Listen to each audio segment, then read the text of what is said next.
Hello friends, I am Seema Sanjay Patil and you are watching my channel Smarter Every Day.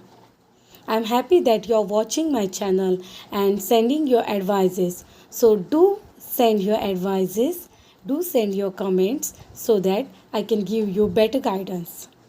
We are going to study next topic, that is Into the Wild. Friends, nature is a great teacher and guide. If you revere the nature, if you respect the nature, if you worship the nature can give you a lot, and you can enjoy the beauty of the nature and you can get that treasure. This is something the narrator Kiran Purandare experienced in the jungles of Umbarzara. We are going to read the lesson in detail. This lesson is divided into two parts. Today we will study first part. The first part, Lost in Jungle, is taken from the book Sakha Nagzira, and the second part, Tracking the Panther of Nagahole, is taken from Scene Traveler magazine. For his book Sakha Nagzira, he was honored with prestigious awards. He spent 400 days inside the jungles of Nagzira and nearby forest area, and he wrote this award-winning book, Sakha Nagzira. He founded Kika Birds Club in order to spread bird farming, which is very popular among the school-going children of Maharashtra. Kiran Purandare is the name of this wildlife expert and bird watcher. He is also founder of Nisarga Ved organization, which works for nature conservation and community work around Nagzira, Navegaon, a tiger reserve, Bhandara and Gondia district. Part 1. As the name suggests, the excerpt is an amazing experience of the writer where Kiran Purandare, the solitary traveler, is completely lost in the jungles of Umbarzara. He narrates how he lost his way at the fall of dusk and the terrifying turmoil he underwent thereafter. Shouting for help would literally mean crying in the wilderness. So it was all useless. He also gives a detailed description of how he found his way towards the Pitzari. We are going to read the text in detail. Into the Wild, Part 1.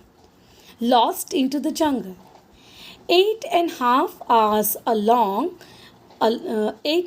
hours long day inside the hide was as fruitful as Zamba tree standing tall on the edge of Umbarzara. Before wrapping up my day at this natural waterhole, I took entries of Avon in my field note. So, students, he was watching the birds in that jungle and he was taking the entries of the activities of those birds. Since I was alone, I rushed to Pidzari village where I was stationed. He was staying in Pidzari village and now he was moving towards Pidzari. I camouflaged the hide, took my essentials, came out of the hide and stretched out to my heart's content. I lifted my camera bag and took the familiar trail to Pidzari. So now he was moving towards Pidzari, negotiating the web leaves of teak wood, moha trees, trying to make minimal, and I was treading cautiously among the woods. Walking alone in a jungle needs more alertness than walking with a companion. Since he was alone in a jungle, he had to be very alert. I was alone like a fox. Fox students always walks alone in a jungle, wanders alone in a jungle. This animal hunts alone in a jungle. So the narrator thinks himself as fox. Following the trail silently, watching with wide open eyes, my ears were grasping the variety of sounds just when a familiar sound stirred me. Kek, kek, kek, kek, kekos, kek. It was Langoor's alarm call. The leader of gang of Langoor was sitting on the tall tree and making alarm call. See the Langoor. Simultaneously, we will watch these birds even. So, out of the fear of for life, This langur was giving alarm calls to other langurs. He was making them alert. Rest of the langurs brigade continue raising their alarm calls. The network of alarm calls was expanding its range as the petrified langurs speeded to the trees near and far and secured their places on tree tops. They started running on the tree tops. They were trying to make themselves safe, secured. All this upheaval was created by only one animal present, a leopard. So what had happened, students? Leopard had approached. Many animals make alarm calls when they see predator, tiger or leopard nearby. So these langurs got alert because they noticed that leopard is coming towards them. The langur is almost reliable when it comes to finding clue about the presence of apex predators in jungle. The mighty elusive leopard of Umbasara was out of its lair. He was out of his den. He was on the prowl. The stealthily moving figure in spotted gold black cloak was spied by these langurs. He was spotted by langurs. Even the small ones of legions of langurs were giving alarm calls. Chuck, chuck. I stayed out and gauged the leader langur's target site and scanned the area visually. Took some steps, stopped again. A fresh scat was lying before me on the trail. Scat, students, it is the remain of animals. The bluish purple flies were hovering over it. I was sure that the leopard was somewhere near. The distant alarm call of four-horned antelope was adding the chaos. I barely walked around 15 meters and stopped. I had apparently entered the sanctorium of miracle called leopard. Yes, I had entered in the holy place of leopard, says the narrator. But the big cat was not visible. Leopard was not visible. It is an elusive animal. The surroundings were reminding me that I was all alone time and again. As I moved forward on the trail to Pizzeri, the fading alarm calls were still heard in the background. I could tell instinctively that leopard had moved away. Now he got some signals and that he got some idea that leopard has gone away. See the leopard. Next. Meanwhile, I saw a man standing at the distance with a stick in his hand. Suddenly saw a man, and now he got relieved. Yes, now somebody was there with him. He got the company. Now he was not alone. As I approached, he appeared spook due to the alarm calls of leopard. Even that man was frightened. We greeted each other. He was Raju Iskabe from Pizzeri. He was one of the villager. He had come to collect logs but retreated due to leopard's movement.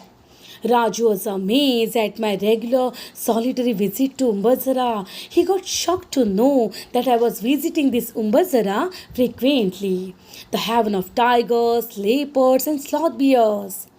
We stopped under the kusum tree to take a break. We both felt a bit relaxed. Now we were four eyes and four hands with a stick. Then we both resumed our walking tour. Both of them, after some resting, they got parted. There was one tiny track that broke out of the main trail. I'll take this route. You go straight, said Raju, and turn right. I kept walking straight until I climbed the familiar hillock. I crossed the cement pillar and stones stacked by the Forest Department Corporation to make the boundaries of Forest Department. Took another trail after climbing down. Walk across a beautiful maua tree and loaded with reddish brown leaves. The ground under the tree was clean very well. The thought instantly flashed in my mind I had lost my way. Suddenly he realized that he lost his way.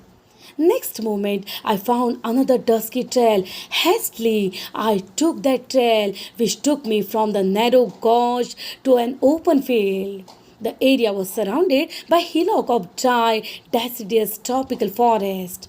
I turned back to the spot to spot the sun. Now the geographical west was set. The sun was going to set now. The dusky trail had vanished. Good heavens, I was lost, completely lost in these jungles. That too at a very dreadful time. The sun was melting down like a fleeting runner. The sun was sinking rapidly. Soak in my own sweat. He started sweating literally. Felt like shouting to my heart's content, but there was no other soul to listen to my sound in this wilderness. I had two bags with me, the Shabnam bag having camera and the other small colorful handbag with for to carry the tiffin. The tiffin still had some stuff, but I didn't feel like having it. Actually, the thing is that he had lost in the jungle, so he was afraid. He got frightened. He could not think of eating. The blossoming boxwood trees, boop boop sound of cockle bird, and the song of robin bird. Look at the bird, students. This is cockle, and this is robin. It was more than an hour, and I was still there searching for a suitable tree to climb and get secured. He felt like climbing on the tree and get secure. Turn back to the trail you left. My mind was telling me, his inner voice was telling him to go back. But there was no sign on the trail. I had no other way to climb the hillock before me. The only way was that to climb the hillock. There were more hillocks and some more around the one I was standing. Near my feet were the dried droppings of sloth bear. The sloth bear of Umbasara must be out in open sniffing for food. I cautioned myself, oh my God, perhaps bear is coming towards me. He got alert. Thinking of averting all sorts of eventually I made a move. I ran down the hillock that I had climbed up at a frantic speed. The west was to my hand side now. The evening breeze flew through my wet curl hair. My stomach was aching. I kept walking in hope. After around 50 steps, I found a bright red soil trail. I found my silver lining on the trail. Now he got hopeful. Silver lining shows that he was hopeful now. He got the hope. There were marks of bicycle wheel on the trail. Now he could see the marks of bicycle students. So now he was got sure that he was close to village. Yes, somebody has passed from this trail. He could see those marks of bicycle wheels. There were marks of bicycle wheels on the trail. That was a big consolation to me. There must be a village nearby, I assured myself. More questions resurface. Again, the questions raise in his mind. How far is the village? And where? And in which direction? I climbed the more hillock and tried to locate the signs of human civilization. My legs were trembling. He was literally trembling with fear. As I reached the top of the hill, I jumped with joy. Happiness knew no bounds as he came near the village. I heard the sounds of people talking in a loudspeaker. In a jiffy, I ran down the hill towards the sound with full vigor. He got very happy and he started running towards the sound, started running towards the village. I stumbled and fell down. Saw droppings of blue bulls nearby. Stargirl stood up and decided which direction to move on. The signs of civilization were visible. The tiny sleepy village of Petsari was visible through the green woods.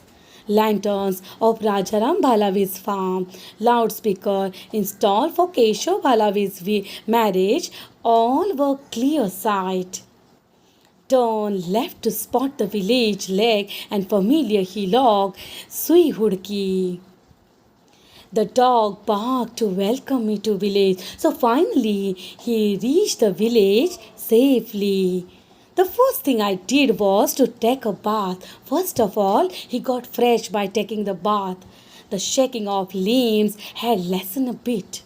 The stomach ache started again, ate to the full and take slump on the cot. Lying awake, looking at the star-studded sky, I spoke to myself. There still exists a jungle where we can get lost. Isn't it our good luck? So finally, students, he enjoyed and he recalled the memories of that jungle of Umbazara. We will continue with the next part. Thank you.